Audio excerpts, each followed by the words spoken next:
All right, Shane, how's it going? It's good. How about yourself? Man, I'm doing good, man. Glad to have you on Camp Capone News. Thank you. Thank you for having me. All right, well, we'll get right into your story, man, and everything. You've been a pretty well-known presence on the internet, man. You know what I'm saying? Mostly, I think a lot of people are, kind of fascinated by your tattoos, but we'll get into your whole story and everything and try to get to know you a little bit better, man. So for the people who don't know, where'd you grow up and what was it like for you growing up? I grew up in Arizona. It's a city called Tucson, right by the border. So that's where I grew up at. And what was it like for you growing up there? What was it like? It's for where I'm at in life right now is like now that I look back at it, it was a lot of lack, but a lot of not a lot of opportunities. A place where you couldn't really grow, and a lot of destruction and havoc was created. And I kind of got involved in a lot of that without even knowing really what I was getting into, just because I was in it at such a young age.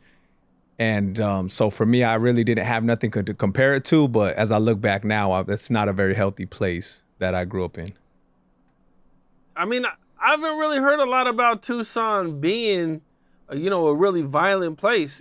So maybe because I'm from Cali and I just haven't heard about it. But Mhm. what's the reputation overall like in Tucson? So where I'm from is Arizona is a prison state. So it just depends on where you grow up. Like me, I was consumed by it. So I grew up in like the barrios, and I grew up in the neighborhoods and around gangs. And my dad's from the Philippines and my mom is Mexican, so they were kind of the minorities. And we just grew up not having a lot. So it's very a lot of lack is over there. And it's just not really something like I'm not saying like I'm not trying to like one up or we crazy out there. It is what it is. But from my perspective, what I've been through is that's how it was for me growing up, and that's why I was in the system as such. I was in the system at 13, so it's like those areas that I grew up in weren't the best. What do you mean by lack?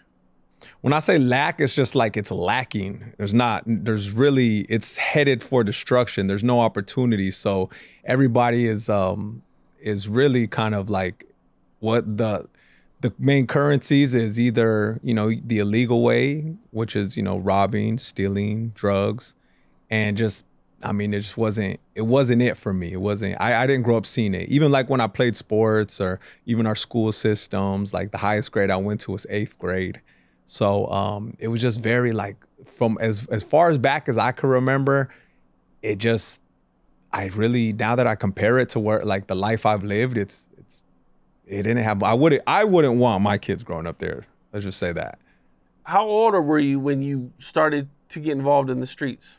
As soon as I could remember, I was out of the house at like 11 years old. I was supposed to go to foster care, and I ran away, and I was in the streets house hopping, going from, friends to friends. And a lot of people's family kind of knew the household I grew up in, so they were kind of there to kind of save me out of the environment because it was very toxic, and my dad was abusive. I'm the oldest boy, so I got a lot of that. And what happened was I just ended up in the streets, and I was just a perfect fit for that environment. And I ended up going in. I ended up catching a charge when I was 13, and got charged as an adult. Okay, so you said your dad was abusive and you left the house at 11 years old? Yeah, I was at 11. Man, so were you just staying with friends or? Yeah, I was just wherever I could get in, wherever who would, some of the, and they weren't the nicest areas. So it's like we necessarily didn't have a good environment, but we did have a lot of like love and brotherhood. So even though it might have been not a great environment, it's like we still had that brotherhood. So I embraced that part of it. Like when I could remember, like we were just all kids, just, being friends and homies and stuff like that. That's how I saw it. And how did your mom and dad feel when you left at 11 years old? Well, it took time for me to see it, but as I went through the system and I went through all these like adult situations, um, I was on my own. So like my mom, she got diagnosed. She had like with the brain, like she's diagnosed disability. There you go. Not like something's wrong with her brain, but it's disability where she's very detached. She doesn't have the ability to function when it comes to like processing emotions and like love. She's very like real cold. I didn't know this. I thought it was normal. So I thought how we grew up was that's just what it is. I didn't everything I realized wasn't until I got older. And so when, nobody came looking for me and, I didn't have anybody to turn to and I was in the worst times of my life, like I had to figure it out on my own. So all the people I was around, that became my education, that became my family, my uncles, my brothers. Those are the ones that I grew up with. I was raised in a man's world. So I didn't have that motherly love. I didn't have nobody to console me, tell me, I could change my ways, or even tell me I was doing anything wrong. So I had to go out there and go figure out what was right and wrong. And also I had to become a part of it in order to figure it out. What was school like for you at this time?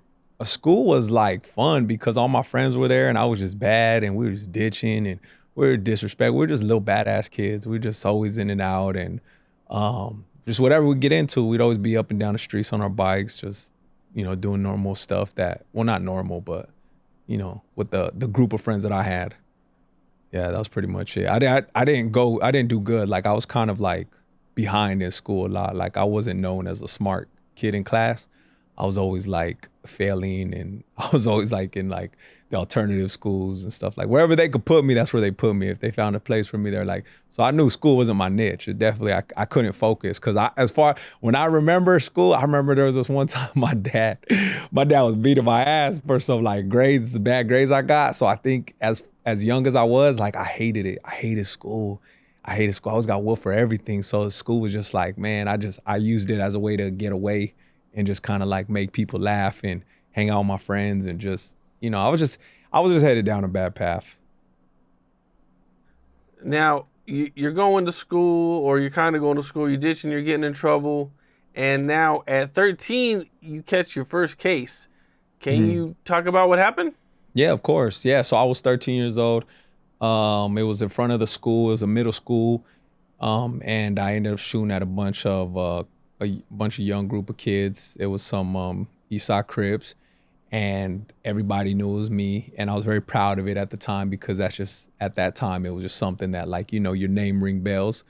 And it was, for me, I was just kind of like proud. So when they took me in, it was like, like I just ran with it. I just felt comfortable in those type of situations where like things were like kind of violent and aggressive. And I just felt like I was already getting it at home, getting beat. So I was like in the streets, it was kind of normal.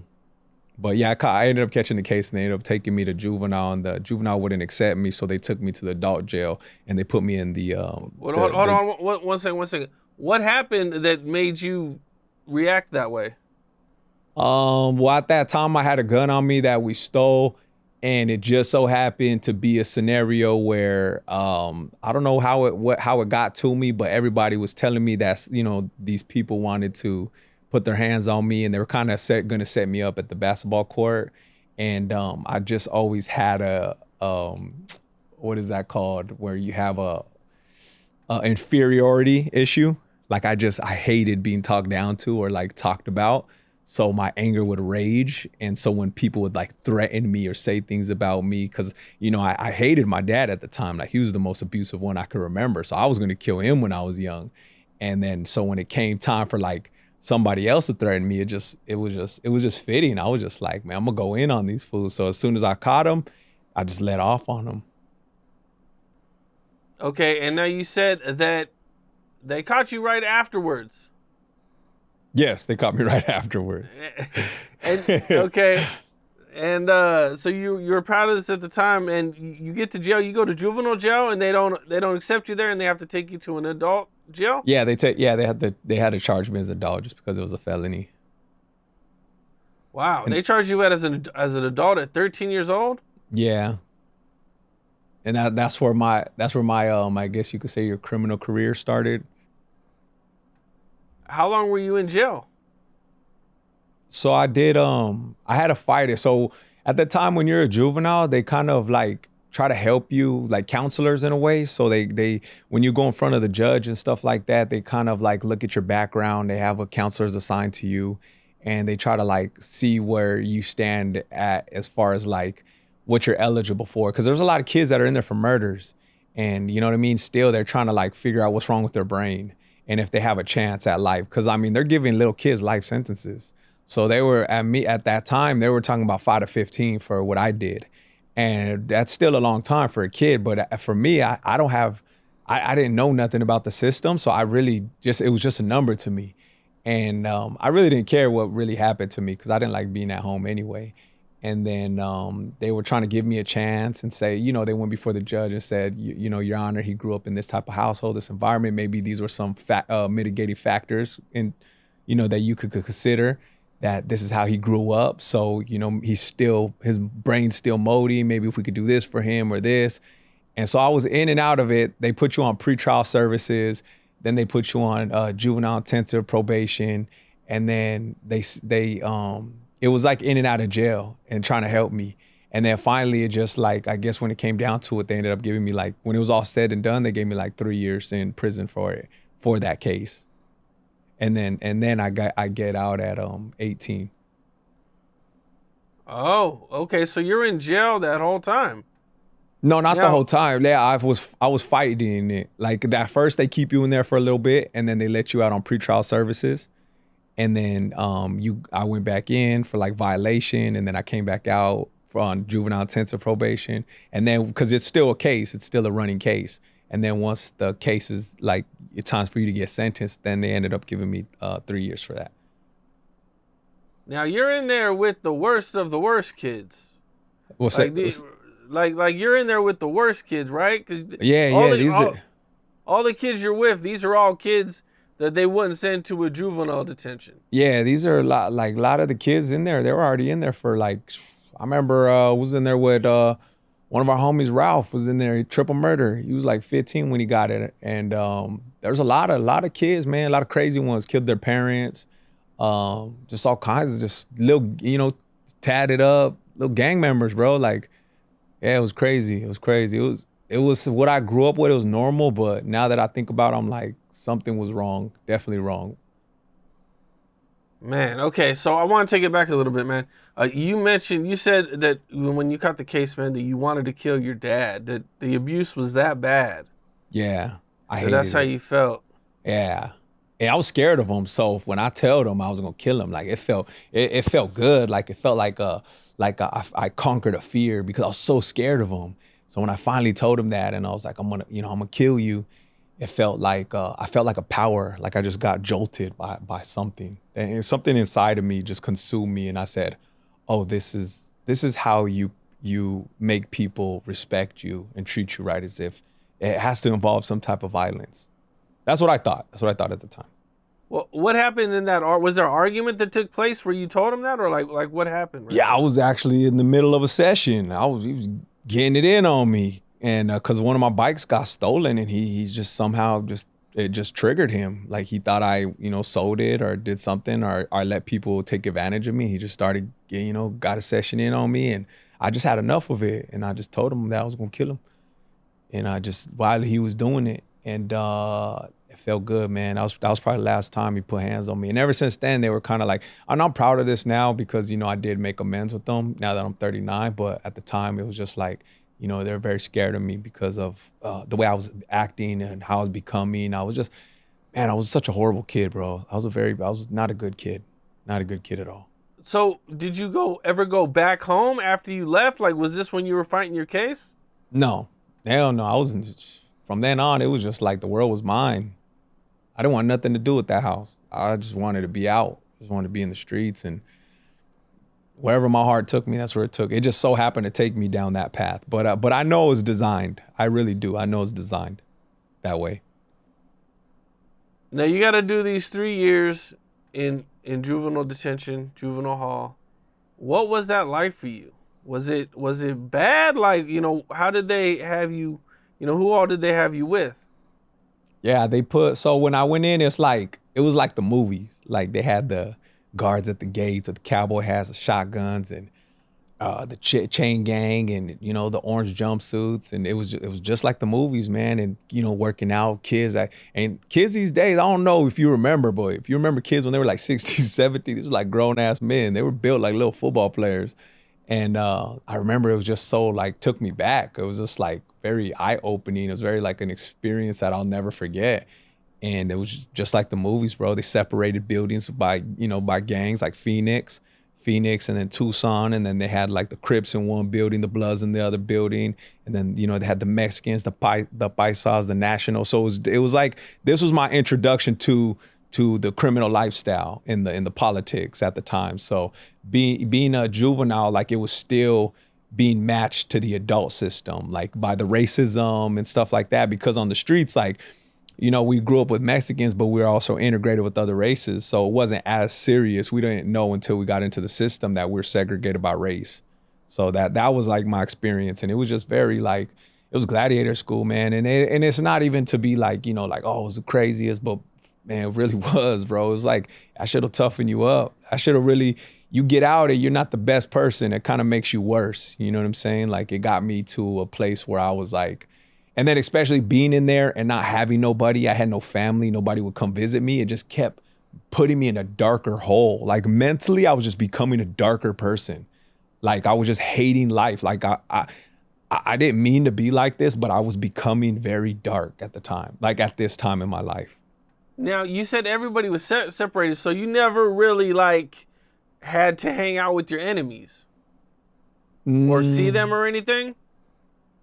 Yeah, I mean, it was more like when you go into the system, they tell you that it was kind of confusing to us at the time because they were like, even though there was like different gangs that might of our enemies, that it was race. They were like everything that happened on the streets stays on the streets. That's what they told us. Everything that was out there no longer exists in here. So there's a new set of rules in here, and these are the new rules. So it takes some time to adjust to and to kind of like fill it out and be like, am I gonna abide by these rules, or am I gonna buck the system? But 9 times out of 10, you're gonna fall and play with the rules that are there just because you're outnumbered and outpowered. And I mean, it's a whole system that's already designed, and it's still going on like that today. So nobody's really gonna break it. Now, with this going on with everybody segregated, did you ever see anybody accidentally or on purpose get put in the wrong dorm? Yeah, I did. They did that to me. Yeah. They did that to you? Yeah. All my homeboys that we were together, like we had like this pact between us and that we were trying to stay together, and our other homies told us to go to this other building. So when we got classified to reclass to go to our assigned place, they told us to go to a certain building. So everybody went except me. I was the only one that went to another building. And over there, I didn't have no friends. So everybody was kind of against me. They were like trying to rob me and stuff like that. And they were trying to like really take advantage of me. They were like threatening my life and stuff like that. And I was a kid, so I was just like, whatever. What was like the worst fight that you had to go through when you were in there? Well, my first fight was with this guy named Monster. He was just very disrespectful. He just started talking shit to me out of nowhere. I didn't even know the guy. He just kept just putting me down, making slick comments. And I had to stop him. And I was like, do I know you from somewhere? I was like, well, why you keep going at this rate? And then he's like, well, let's do something about it. I was like, God damn. So it just, we had to get it in the shower. That was my first fight. It was literally like within days of me landing on that yard.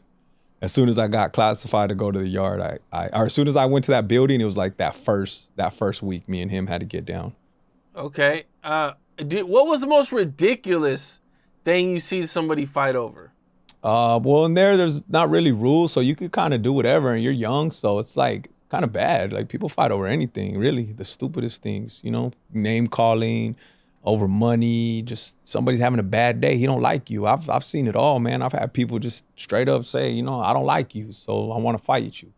You'd be like, damn, like it's like that. It'll really bring a side out of you that's like you become cold, or you just kind of, you're not in the best place in life. It's really doing a number to the psychology as a kid.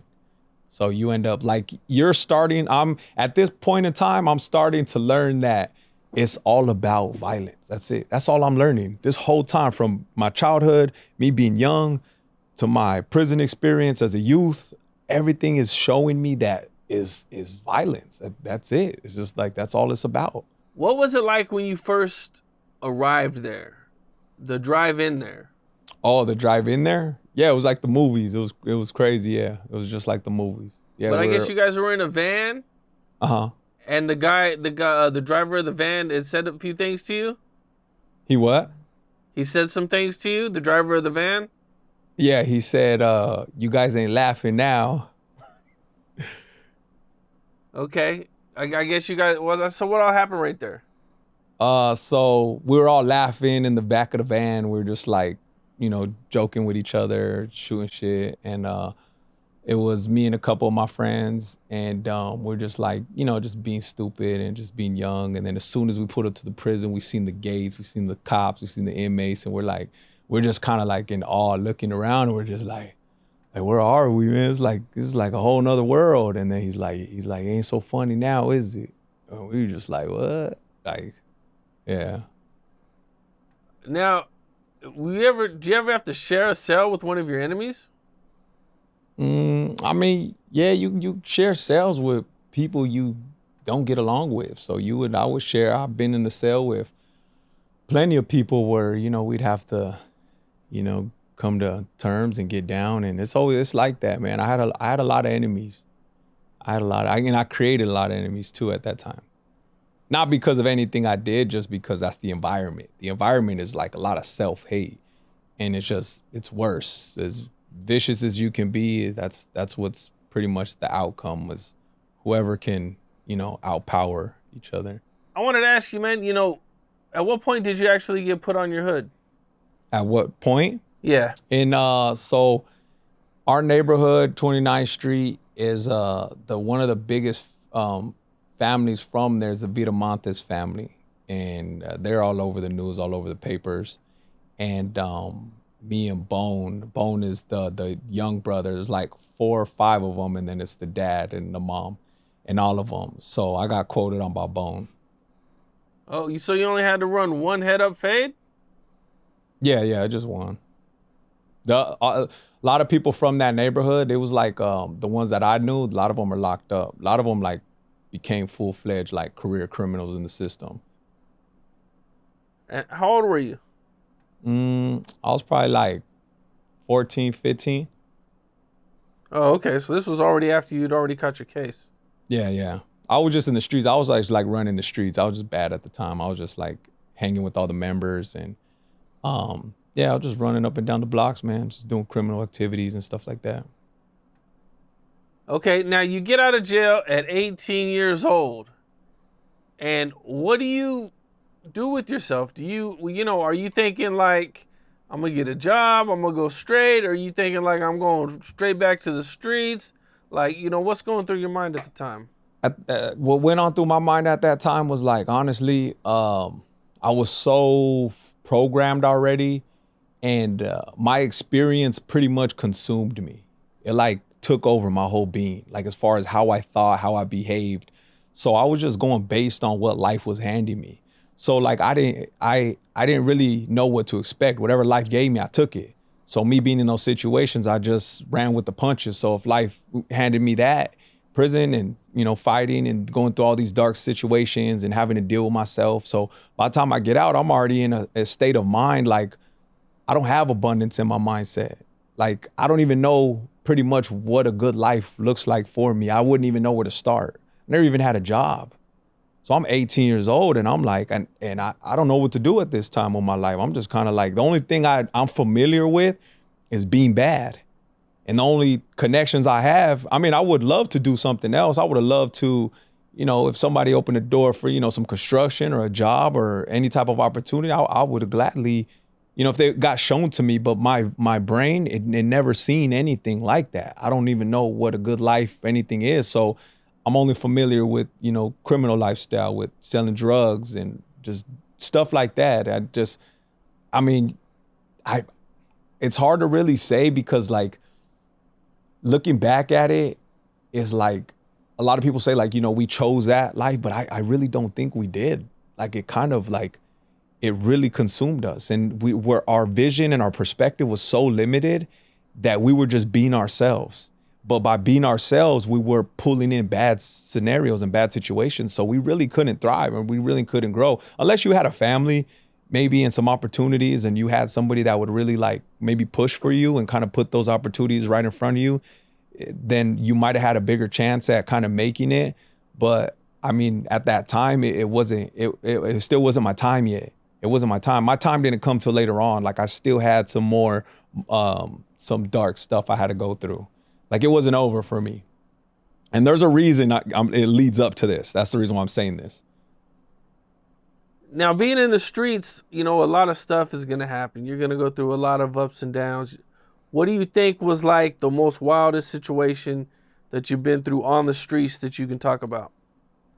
The wildest thing? Yeah. I mean, I guess, I don't know. Did you ever get shot? No, I usually, I was the one that was doing all the shooting. Of course, we've been shot at and stuff like that, but no, I never got hit. Thank God. What was the closest life or death experience you experienced? Shoot, I've been in a lot of situations where there was plenty of times like, you know, people got dropped, people got hit, you know, shootouts, pretty much everything. I've seen it all pretty much when it comes to that type of life.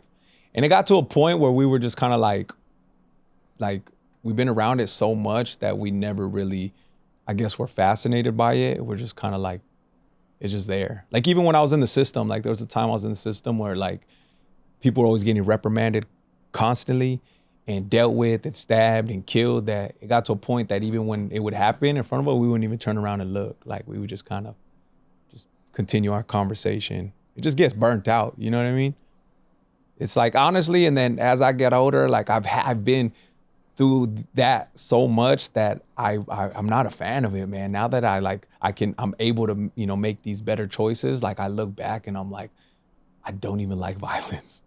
I really don't. I just literally was just in my brain this whole time. I was just going based off of what my circumstances unfolded for me. Like I don't even see myself as a vicious person. Like even when I caught my cases and did the shootings and I shot someone, like I just don't see myself as vicious. If my environment had a lot to do with it. And now, how long are you out of jail before you catch your next case? Like a few months, like maybe 6 months. 6 months, okay. So you're out of jail 6 months, and this time you catch a serious case, but you're an adult this time. Yeah. So it's not the same as before. So they're not going to take it easy on you this time. Yeah, they did. They looked at me like because they pull up your file, and when they read your case, they'll see everything that like, oh, you know, your background. They have everything written down, all documented. So when I came in this time, they were like, look, we said this, we didn't want to go so harsh on you, but now I was becoming a habitual criminal. They said, not habitual, they said a progressive criminal. So everything, I was progressing, but in all the wrong things. Man, okay. So can you talk about what happened with your case? That one, I ended up catching somebody that I had some issues with, and you know, they made some comments that when they see me, they were going to take my life, and I responded with, well, then we'll see who dies first when we see each other. And that was it. I just waited. And I didn't wait for this person, but I just so happened to cross paths with them that day. Okay, and how long does it take before you get picked up by the police? Maybe like a week or two. I think, as far as I can remember, I think it was around that time. Like I didn't think nothing of it. I didn't think I was gonna get picked up, honestly. Like we were just raising havoc out there. I guess you got snitched on? That's how you got caught? Yeah, the victim told on me. Oh, the guy that threatened to kill you. Yeah. Was the guy that snitched on you. Yeah. Wow. Okay. Did he come to court and everything and testify? Yeah. Yeah, he came to court and testified against me. Dang. Okay. Why I used to think the same way when I was like younger. I used to think like, you know, this is just the way it goes. These are the rules that have been set, and we're all abiding by them. That's how I thought. I just thought like, okay, like if somebody shot me and I end up surviving, then I'm gonna come back and try to kill you. Like this is how it goes. So I guess as I'm getting older, I'm realizing like the way things really are and the way things work, and it's just kind of bullshit. You know what I mean? Like we're just very self-destructive. We're just ruining our lives without even knowing it, thinking that we're honorable or we're standing on something. It's just like, to me, it just doesn't make any sense anymore. I can't make sense of it anymore. Like I feel like all these things that happened was just very necessary for me to come out the other end and kind of take a step back and look at it and be like, what the hell's going on? Let me dissect it and let me try to correct it. How surprised were you at the time that this guy was snitching on you? I was pretty surprised. I was kind of like, damn, I thought we were trying to kill each other. Like I didn't, you know what I'm saying? I was like, all right, cool. And I just took it, man. I really just was like, man, whatever. You know what I mean? Like I know this routine, like I'm gonna go to prison, like let's do it. Send me upstate. All right, so now you get sentenced 10 years in prison. 10 and a half, yeah. In Arizona. Now, I've heard really bad things about prisons in Arizona. I seen like a TV show one time where they'll make you work really hard, or, they have them, like sometimes it's like outside in the desert and it's hot, is that a thing, or like, what do you know about that?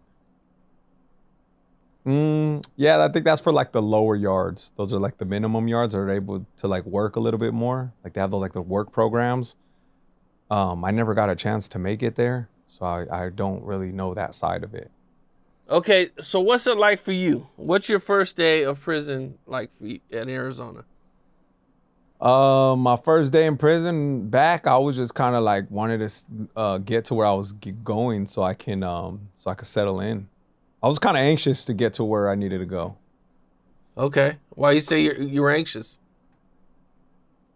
Because I already know what is going to happen, and where like you have to get settled in. Like you got to find your pod and find your group of people and see who's there, and then what's the environment like there, like because there's always something going on, so you never know what you're walking into. You could be walking into a war, you could be walking into like the tensions are high, you could be walking into a time where maybe there's peace. I don't know. Who knows what's going on, but there's always something active. It's like a whole ecosystem that still functions. Okay, well, did you ever have to, was there ever any riots or anything when you were locked up? Yeah, there's plenty. I got out during the riot. Okay, well, what was like the wildest riot that you were in that you could talk about? The wildest riot that I've ever been in was one. I was in Florence. So if anybody knows Florence, Arizona, they closed that prison down because the building was condemned. It's a very old prison. That's where death row is. They filmed that movie Stir Crazy over there, and a couple other like movies. So it's very old bars. The doors like roaches infested. Like it's just a bad prison. And I remember they were treating us at that time. The police were treating us very bad. They were like mistreating us. Like, I don't know what their deal was, but they were like not giving us food. They were just everything they could do. They were trying to like make our life hell. And I guess the homies had enough, and we had a riot with the cops, and they just set it off. And that shit was just like the movies, man. They were making spears and ropes and grabbing them by their necks and stabbing them and lighting fires. But the only thing was that we didn't realize is that when we set it off, that we set the building on fire, that we didn't think of this, didn't think it through, but we were kind of locked in there. So we burned the building down and we're trapped in the building. And I literally couldn't breathe. And I told my homeboy next to me, I was like, bro, like, I think this, like, I couldn't breathe. I thought I was gonna die. And then, so the way they got us out was they rushed us. The cops came in like very deep, and they all had, they were partnered up. So they had the beanbag gun and the mace gun, and then they had zip ties. So they would come in and hit you, bop, bop, bop, drop you. And then when you get dropped, then they would come and zip tie you, and then they would have another group of cops come and pull you out. So that's how they were doing it. They were zip tying us and then just dragging us out, getting us out of the building because the building was on fire. And then they just put us in the middle of in between the buildings, and it was like 2 a.m. the guard towers right there. They surrounded us with guns, and we're just laid up on the floor like sardines. And then this is a lockdown prison, so people are, now that we're all out, people are still getting into it. They were zip tied, still trying to attack each other. And in my head, I'm thinking, this shit's like a fucking movie. This is watching this coming out of my, like seeing this from my perspective was just like, I was like, damn, this shit just, how did my life get to this point? How long did you guys have the prison under your control? It's like a back and forth type of thing. Like they kind of don't overstep their boundaries because this is like people live and die in there. Like that's their home. And they got people that, you know, so they can't fully take over the prison. Like they can do so much, but then they can't fully just do it their way because you're gonna create like, they gotta find some type of flow. So it's not that we ran the prisons, but we also were able to maneuver, like implement our ways. And then they still, you know, implemented theirs, and we had to come to an agreement and an understanding that it wouldn't bring tension because in all, nobody likes violence. Nobody wants to be always at war. You try to like stay away from that. Have you ever been locked up with anybody famous or is anybody we would know? I mean, yeah, there's some millionaires in there. There was you know, cartel members, big hitters. There was doctors that maybe, I don't know if you may know their names, but then I was also in there with the Tyson brothers. They were like real famous for their crimes. They broke their dad out of prison, escaped, killed some cops. Like it was like a big thing that happened like in the 70s. And it was like real big, and they were on this manhunt like crazy. And then they were in that same cell for like over 20 something years. They kept them slammed down. So there was like people like that, you know what I mean? Damn. Oh, DMX was on that prison yard I was on. Oh, okay. You were locked up at the same time. Yeah, that's DMX. That's one I can remember. Yeah. Did you meet him or hear any stories about him? The Mexicans ran him off like what they always do. What do you mean by ran him off? They just love violence. Running somebody off is like, you know, it's not a good thing. It's usually they did something, they fucked up, you know, they were gonna attack them, so they ran him off. So they like they made him leave his area, like he had to go to a. Well, he was gonna get attacked, and then he ended up leaving on his own instead of allowing or waiting for the attack to happen. He just decided to go. Oh, okay. So why was somebody gonna do this to DMX? Debts. I think it was debts. Oh, he had a debt. Okay, was it like a like nobody? Yeah, like nobody cared like who he was, or in there they're like nobody, like you were all like pretty much equal. So was this like a drug debt? Probably. I don't know. So probably. Okay, yeah. so how does a person? What do they just go tell like the COs like, yo, I need to get off this yard or something? Yeah, you could do and that. Where does he go from there? Like the hole? They have a yard. No, yeah, they go to the hole and then they put him in a prison. They have their own like protective custody prison. But there's actually some hitters in there though. Like sometimes there's people that are in there that don't want to be in there, but every yard they go to, they're having an issue. They get stabbed, they get jumped, they get beat up. And no matter how many times they deny it, it's like the system, they can't, the administration, they can't go based off what you say. They have to take into consideration, okay, this guy's life is always being attacked. So they'll put you in there involuntary, like against your own will. Oh, okay, right. So like so you know how some people would think like PC, they think like, oh, it's for weak people. Like there's actually some real hitters in PC. Right, like if they catch a kite or something like that. Yeah, like even somebody can say, hey, this guy's, you know, this, or he's being attacked, or even if you don't want to go, they'll take you there. It doesn't matter what you say. Okay, damn. Okay. That was the only thing you heard about DMX when he was in there? He never got no fights or nothing? He was really dirty. No, not where I was at. Okay. Now, being in jail, man, you know, I've seen a lot of, you know, TV shows, man, where like inmates will try to escape. Did you ever try to escape or like want to escape? Yeah, I mean, I wanted to. I couldn't. I knew my fate, you know. I knew my fate. Okay. I took it on the chin. What's like the top money scheme in prison for you? I mean, besides drugs, I think drugs is probably like the number one for everybody. But besides drugs, what would be like some other money schemes that you've seen happen in prison? Pools. They run like betting pools.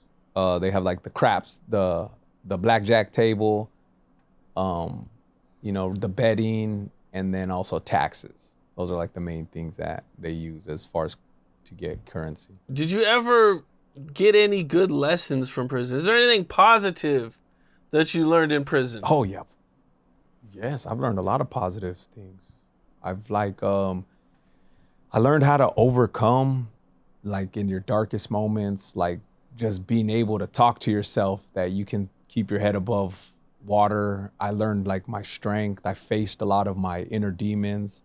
I had a lot of unpleasant things that lived inside of me that I had to learn patience. I had to I learned how to maneuver while I was in there and talk and network. That's why I was able to communicate. That's how, because I never had a game console growing up, so it was always just us. So I developed this amazing ability to just network and talk to anybody. That's why I talk clear. Like I don't talk with slang, or I don't talk like ghetto.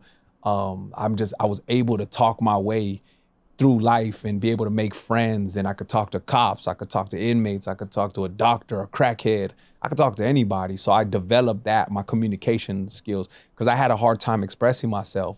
So I couldn't speak because I would stutter, and I would have to think of my words. So I started to read books to help me to get flow into my vocabulary. And so I learned that. That's where I worked out. So I learned my health. I kept a healthy lifestyle. And one thing I'm really, really proud of is without even knowing how effective it is today, how much I use it, is the ability of imagery. So I was able to paint pictures in my head that to this day, I'm living it out because I created it in my mind first. So through those scenarios, I was just able to create a lifestyle. And I didn't know that I was manifesting. I just thought it made me happy to see these things.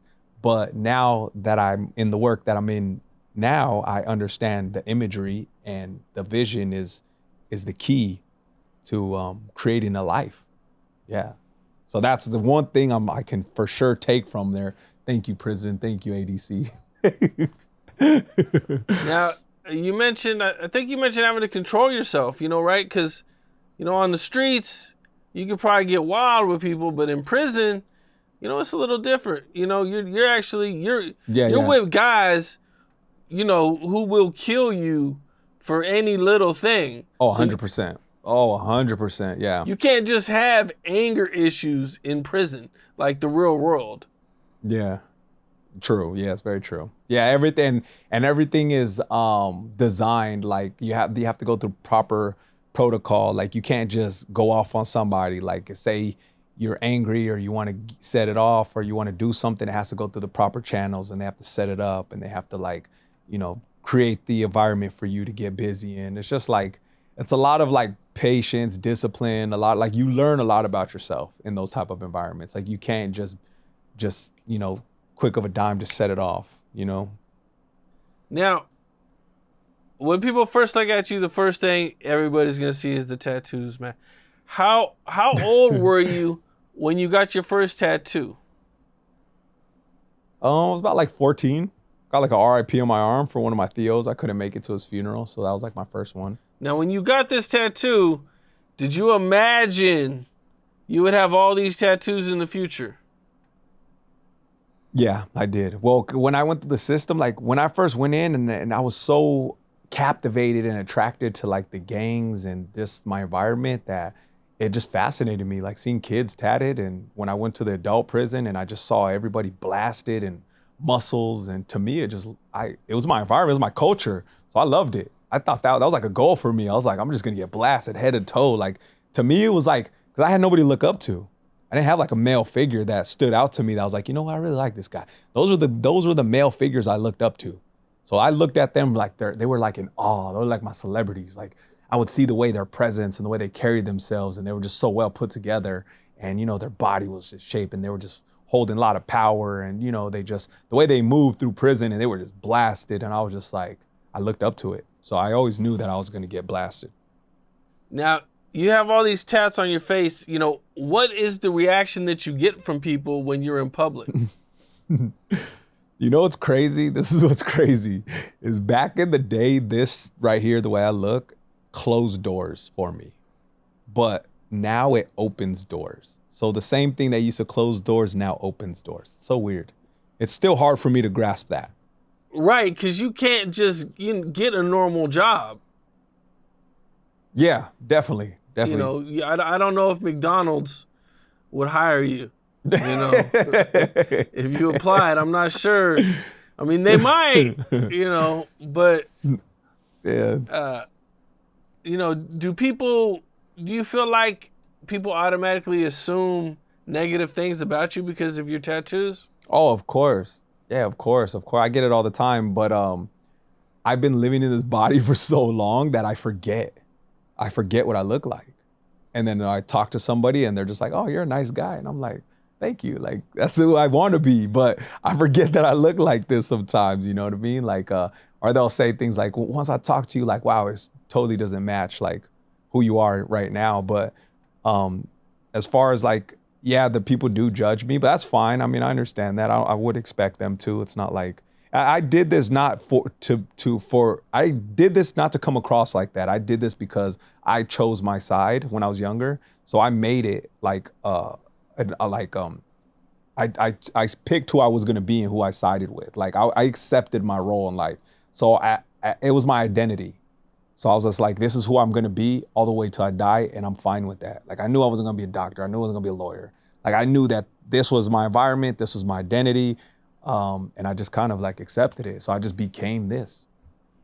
That's why I personally did it. You know what I mean? And as far as what I had to overcome to build a life that I saw fit for myself has been a very tough uphill battle. Have you ever thought about getting them removed? So yeah, it crosses my mind sometimes, just because I'm like such a different person that sometimes I just kind of want to clean it up just a little bit, but then people are like, nah, don't. I'm back and forth with it. I kind of like it because I'm like, you know what? Now a little bit I see like this is my story, and then I also use it as a starting point. Like this is who I was, this is where I started, and just show you how far I've come. And I transition into this new world, this new life that I'm able to just create whatever life I want. So in a way, it's kind of like, and it attracts people because they're like, wow, that fool can do it. It gives hope because I'm from the bottom, and I'm very proud of that. And I used to be ashamed of it. I hated where we're from. I hated who we were. I hated the decisions we make. I wasn't proud that I was always angry. I wasn't proud that I was in prison. Like I almost was like we took on the identity of like, we were kind of like losers, And I just turned it around, I just turned around our experience and just try to do what I could with what was given to me. What's your favorite tattoo? Probably my portraits. My portrait, like I have a portrait of my daughter. She was like the first daughter that I've actually raised and was there. And then that's probably my favorite. I just like, I got whole stories all over my legs, and just like I have even shootings and things that I've been involved in and done that kind of like tell my story. Okay, can you take me through some of the tattoos on your face? Like, what do they mean, or what do they say? Yeah, so this one right here is my city where I'm from. We call it Tucktown. It's the town, and this is like one of the new logos that they came up with. Like we have the A, the Arizona A, the Wildcat. So I got that on the back of my head. I got Con Dios, with God. I got my neighborhood up here. Just like. And then I had Jesus on the head, but I recently covered it and put the Om symbol, which is the highest chakra, which is consciousness. So it's the consciousness symbol. I just blasted that on top of the head. I blacked out my arm because my arm was like, I was young. I was like a little kid. So it was just trash. So I just blacked it. You said you got your neighborhood on your forehead. Is that the numbers, or I can't? It looks like numbers. Yeah, 29th Street. Okay, 29th Street. Yeah. Is that a big thing Arizona. Where you're from? Do a lot of guys in your area from your neighborhood get tattoos on their face? Yeah, Yeah, a lot of people from Arizona, like they'll have their whole like. I remember when I would see it, I would see like from chin to the forehead, like the whole numbers like would take. They'd have like 83rd or 89th, or you know what I'm saying. They would have their whole blocks blasted all over them.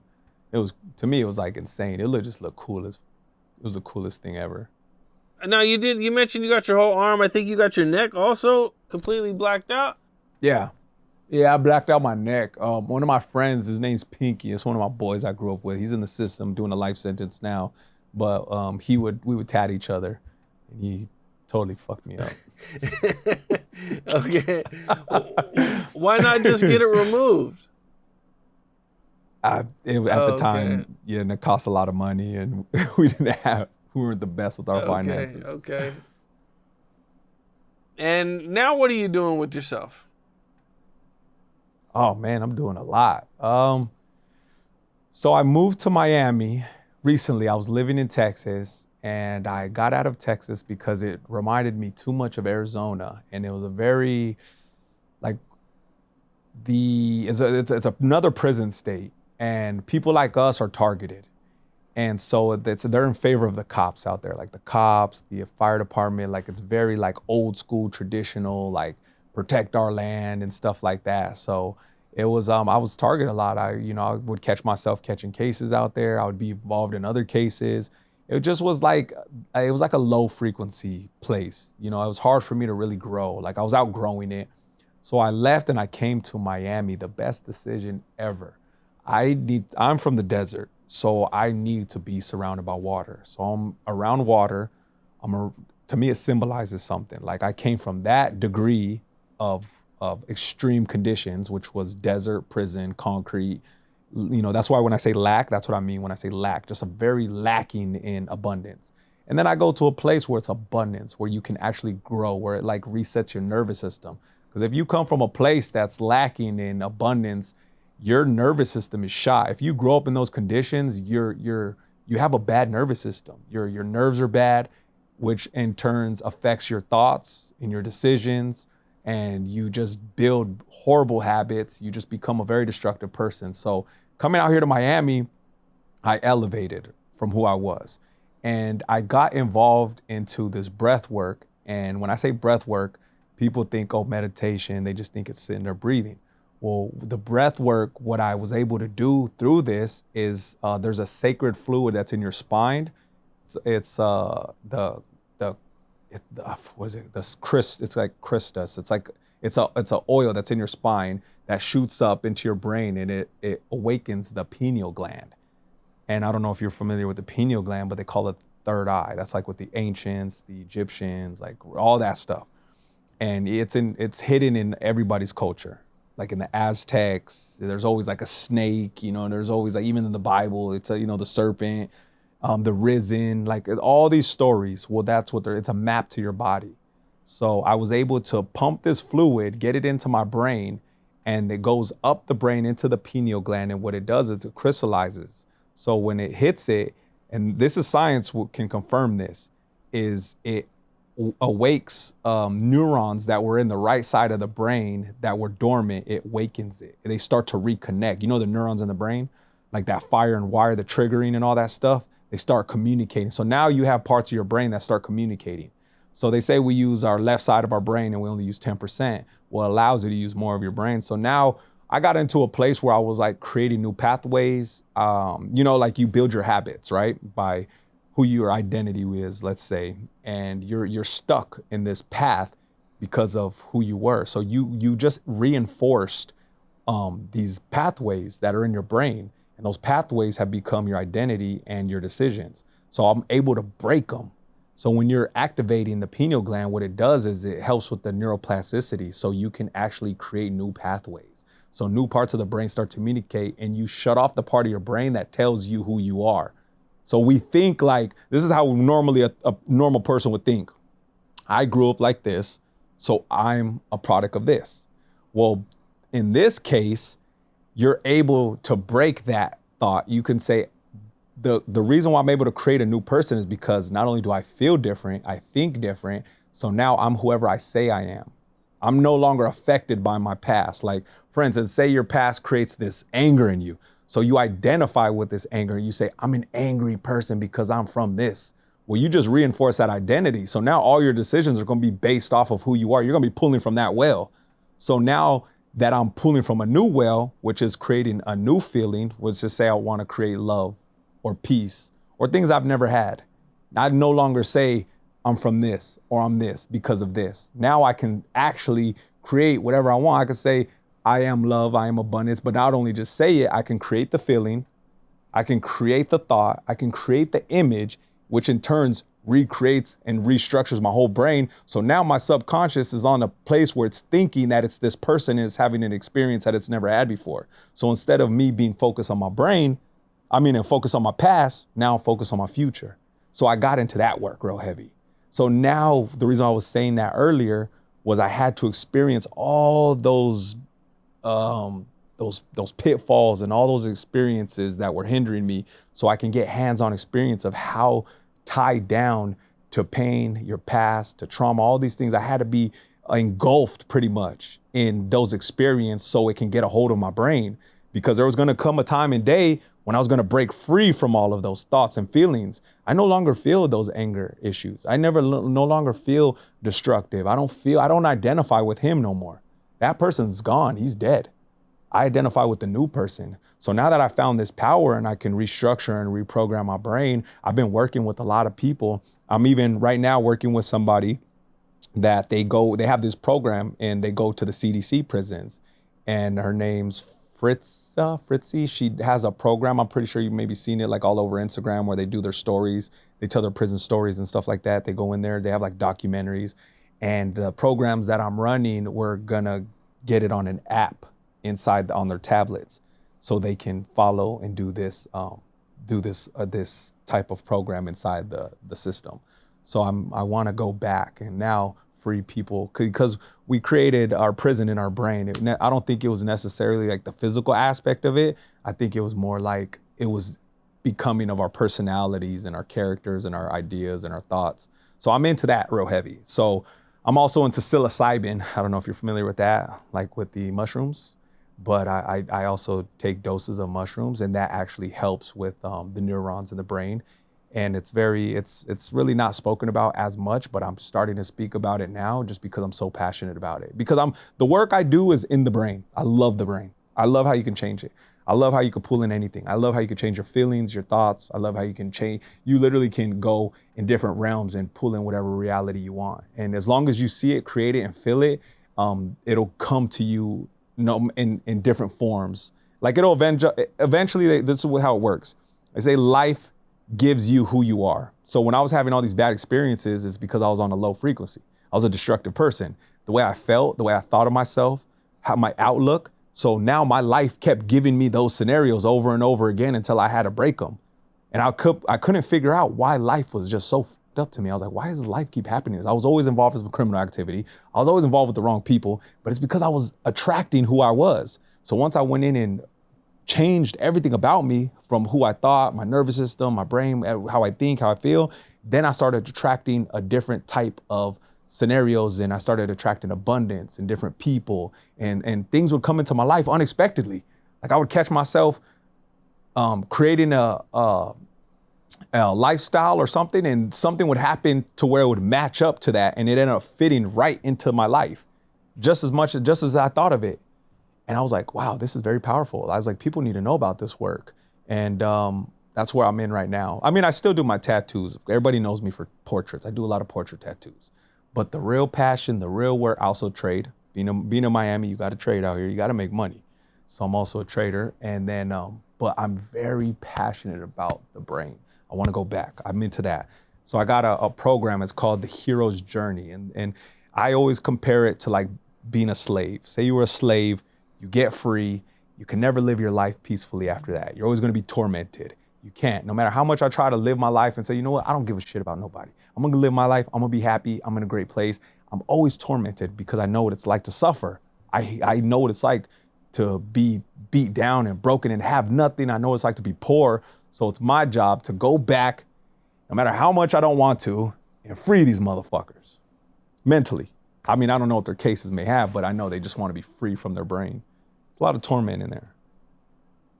And I'm working with I'm working with a lot of people as far as like I have people building out my back end, my programs.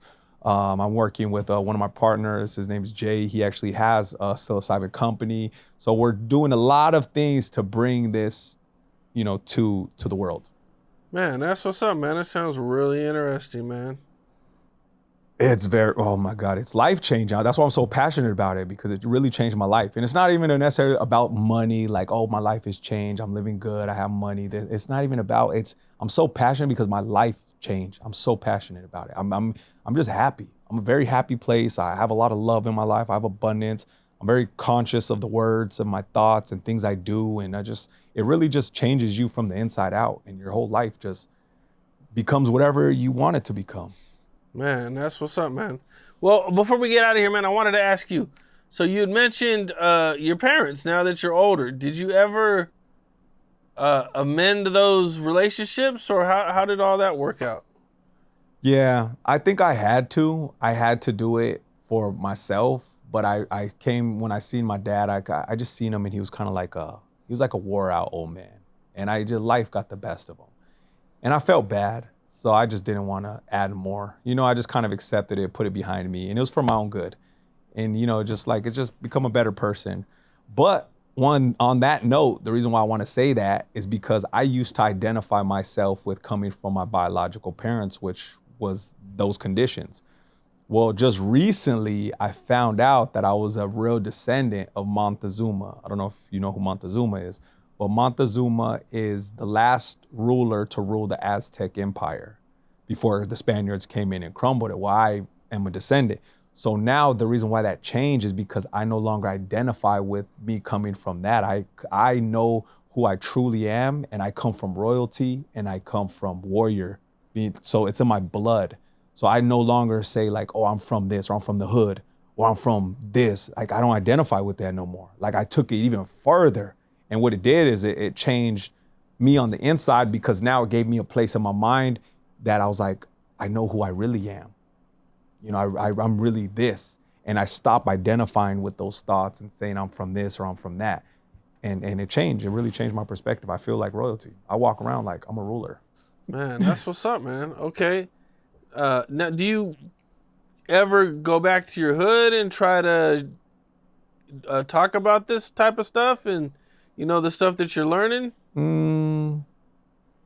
No, I mean, I've been there here and there. I don't really go back as often just because I got a lot going on. But it's coming to that point. Like right now, I'm working with the CDC prison. The next step, and the only reason I'm working with CDC is because of my relationship with somebody that is connected to their program. So once that goes through, then eventually I'm gonna have to go to the Arizona prisons. You get what I'm saying? So it's just like a door opened and I took it. So if say the door opened in, a Washington prison, I would end up in Washington, but it just so happened to be the CDC prison, which is the California department. All right, man. So whatever door opens, I'm there. Wherever they send me, I'll go. Man, that's what's up, man. That's pretty dope that you're learning all that stuff, man. I'm glad to hear it, man. That you Thank you, man. Completely turned things around, man. That's what's up. We have to. I really want to be a light in the world and not so destructive. And I think when I was on a destructive path, it wasn't good for nobody. It's not good for, the community. It's not good for yourself. We're just creating criminals at this point. And if I could be a light, why not? Man, well, that's what's up. Well, Shane, man, I appreciate you taking the time. Of course. Thank you for having me. Yeah, dope interview, man. I wish you luck with everything you got going on, man. Thank you. I really appreciate that. Likewise. Yes, man. Thank you, man. All right, bro. For sure. What's up? This is Cam Capone. We got more content like this coming soon. So hit that like button, subscribe, and stay locked in to Cam Capone News.